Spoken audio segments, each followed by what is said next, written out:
à la vôtre. Pour le moment, nous avons une abondance d'eau disponible, n'est-ce pas? Bien souvent, on ne s'en sert pas. Il y a des gens qui me disent, moi je ne peux pas boire de l'eau. L'eau est très importante. Nous sommes faits en majeure partie d'eau. 75 à 90%, lorsque le bébé est né, il est 80-90% d'eau. Bon, l'eau diminue dans nos corps. Quand nous vieillissons, nous prenons de l'eau, nous en éliminons, etc. On ne va pas entrer dans ces détails, mais on a besoin de récupérer de l'eau parce qu'on en perd toute la journée, à tout moment. Non seulement le corps tout entier a besoin, un énorme besoin d'eau, mais évidemment nos yeux qui sont des boules, je vous le rappelle, et ces boules sont faites de couches de matériaux transparents, et tout ce qui est transparent, c'est de l'eau, c'est de la gélatine, c'est du tissu élastique, et c'est de l'eau.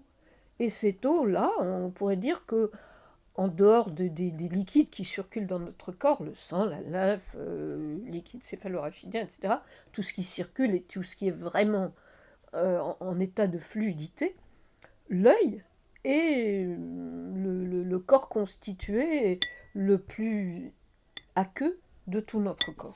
Donc, à tout moment, ayez sous la main un verre d'eau, une petite bouteille d'eau. Il ne s'agit pas d'essayer de boire des litres à la suite parce que c'est insupportable, mais juste une petite gorgée de temps en temps pour vous humidifier et pour savoir que vous êtes en train de vous hydrater et de vous réhydrater. Alors évidemment, on a plus envie de boire l'été que l'hiver, mais l'hiver on peut prendre des liquides chauds.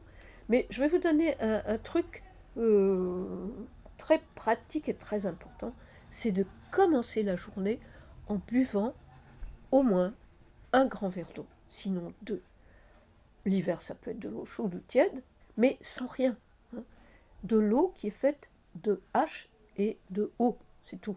Ne mettez pas de citron dedans, ne mettez pas un colorant, ne diluez pas un jus avec de l'eau, c'est pas la même chose. Le thé, c'est pas la même chose. Le café non plus, du tout.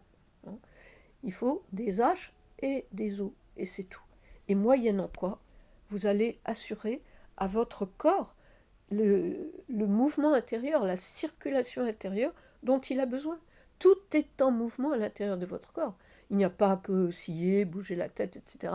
pour faire bouger vos yeux, mais la circulation se fait et va venir apporter à tous les éléments, tous les étages de votre corps, y compris évidemment vos yeux et votre cerveau, tous les éléments dont il a besoin par l'intermédiaire de l'hydratation.